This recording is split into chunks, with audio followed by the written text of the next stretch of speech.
Bonjour à tous, je suis Zarani Riarivoni, sophrologue, praticienne Access Bar, praticienne Aromatouch. Samedi dernier, je vous ai partagé une vidéo sur l'estime de soi. Et dans l'estime de soi, je vous parlais de la confiance en soi qui est une des sources pour justement arriver à atteindre cette estime de soi. Et par rapport à la confiance en soi, je vous avais partagé un exercice sur le geste signal qui permettait de réactiver la confiance quand on est dans une situation où ce manque de confiance en soi est un peu bas. Donc cet exercice permettait de remonter cette confiance en soi. Alors la question qu'on peut se poser, c'est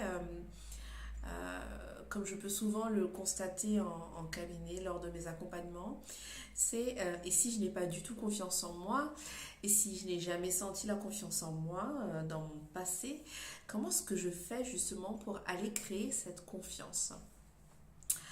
Alors à travers cette vidéo, je vais aborder ce sujet sur la confiance en soi, qui est vraiment un sujet très important euh, parce que la confiance est vraiment une capacité qui va nous porter dans notre amélioration du quotidien, dans notre quête du mieux-être. Alors, la confiance en soi, premièrement, la première chose à faire pour aller activer cette confiance en soi, la faire naître, c'est d'oser. Alors, le mot oser, quand on en parle, ça fait peur, ça fait comme si c'était un mot grandiose. Je vais oser faire quelque chose, c'est comme si ça donne cette impression qu'on va aller tomber dans le vide, tomber dans l'inconnu.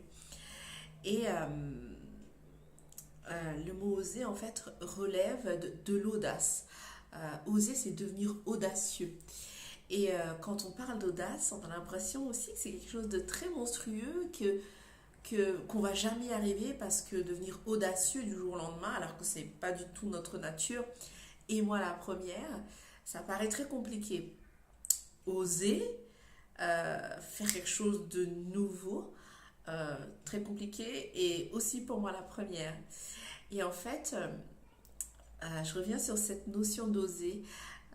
Ce que je peux partager avec vous, c'est surtout et avant tout oser faire des changements vraiment minimes. Oser, ça ne veut pas dire qu'on va faire quelque chose de spectaculaire, quelque chose qui change complètement de l'ordinaire, un truc monstrueux. Oser, ça peut être un tout petit truc, un tout petit changement qu'on va faire dans notre quotidien. Pourquoi est-ce que je parle justement de ce petit changement, qu'un simple petit changement peut être vraiment euh, quelque chose de très important dans ce côté audace et ce côté oser faire les choses. Parce que dans notre vie de tous les jours, on est dans cette routine du train-train quotidien, on fait les choses toujours de la même manière, on sécurise ce qu'on fait, on établit des routines parce qu'au fond, ça nous sécurise de pouvoir toujours répéter la même chose. Et en fait, oser, ça peut être un tout petit changement. Avoir de l'audace, ça peut être un tout petit changement. On n'est pas obligé de faire un truc monstrueux. Ça peut être quelque chose de révolutionnaire, mais ça peut être aussi quelque chose de petit, mais qui change de votre quotidien, de votre routine, tout simplement.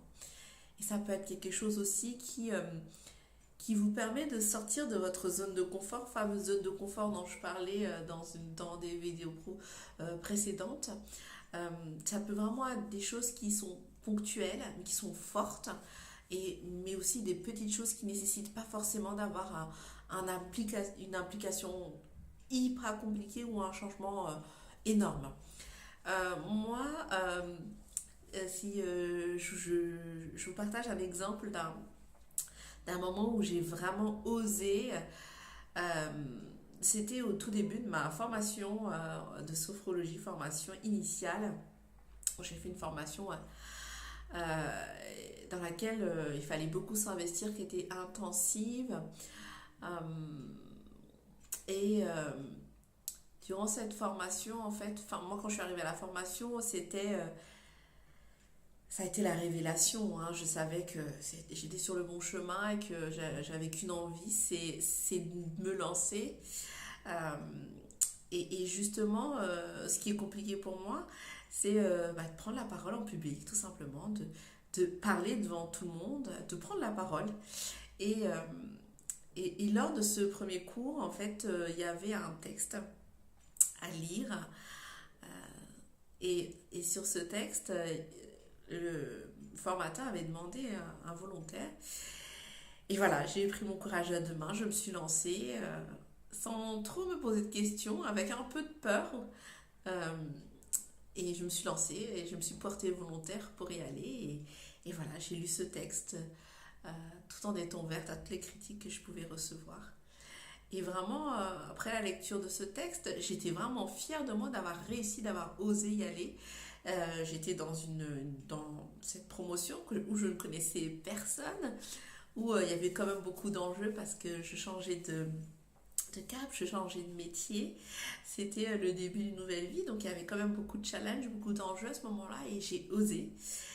Et vraiment, c'est resté en moi. J'étais vraiment très, très, très fière. Ma confiance en moi a été multipliée par 1000.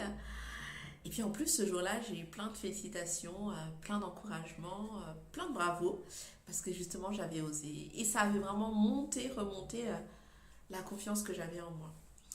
Voilà, par rapport à mon vécu. Et je disais tout à l'heure qu'il y a toujours cette peur par rapport au fait d'oser, de devenir audacieux. Et en fait, cette peur, elle est aussi liée au fait d'échouer. Et par rapport à l'échec, je pense que je ferai une vidéo un peu plus spéciale sur l'échec dans les jours à venir. Mais je voulais juste vous partager ceci par rapport à l'échec. C'est qu'en fait, souvent, ce qui nous fait peur dans l'échec, c'est pas vraiment de ne pas y arriver et d'avoir vraiment peur de la conséquence de l'échec. C'est-à-dire que par exemple, on se plante sur, allez, j'en sais rien, sur une prévision, et puis est-ce que ce qui nous fait peur, c'est pas vraiment la conséquence de cette erreur. Ce qui nous fait peur, c'est que souvent on ne se pardonne pas les erreurs. Euh, je reviens à un vécu, mais très récent, il y a quelques jours. En fait, j'ai fait une erreur monumentale. Et dans cette erreur monumentale, j'ai été très en colère. J'étais très en colère, donc toutes les émotions sont montées. J'ai laissé ces émotions me traverser. En mode sophrologue, j'ai fait mes exercices pour évacuer. Et puis je me suis posé un instant en me disant, mais finalement, cette erreur, cet échec, qu'est-ce que ça a comme réelle conséquence euh, dans ton quotidien ou dans le quotidien des autres?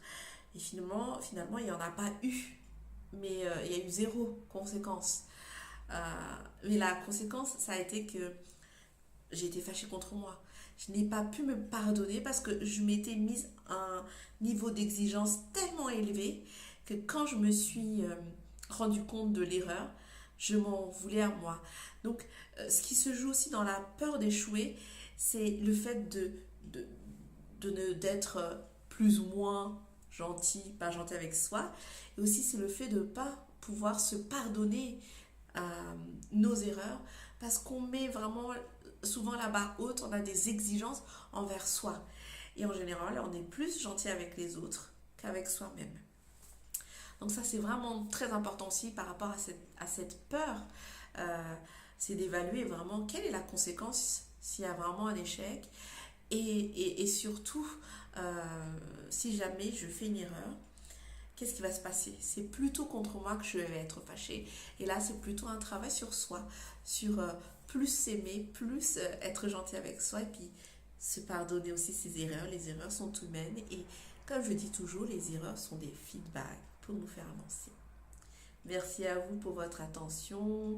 Si vous voulez plus d'informations, je vous retrouve sur mon site internet www.sophro-zara.com.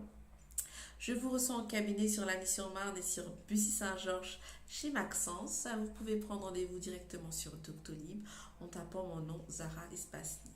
Et retrouvez-moi sur les réseaux sociaux Facebook, Zara Niri Ariveni, ma bulle de bien-être sophrologue, sur Twitter et sur Instagram. Je vous souhaite à tous une belle journée et à bientôt.